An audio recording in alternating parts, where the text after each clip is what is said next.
Halo Lur, balik lagi di channelnya Kacepot. Kali ini saya mau unboxing Flap and Top alias laptop.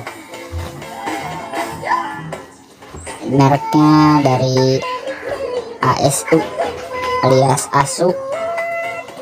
Gak usah lama-lama, kita langsung buka aja plastiknya ya. Ntar hese alias susah.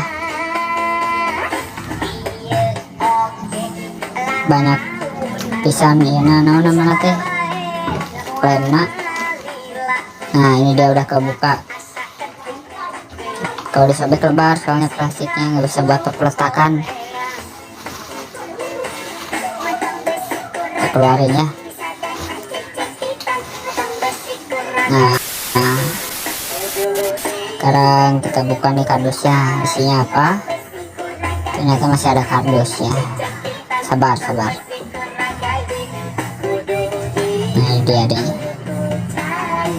Bagaimana penampakan isi dari kardusnya ini alias Flap and Top-nya itu seperti apa?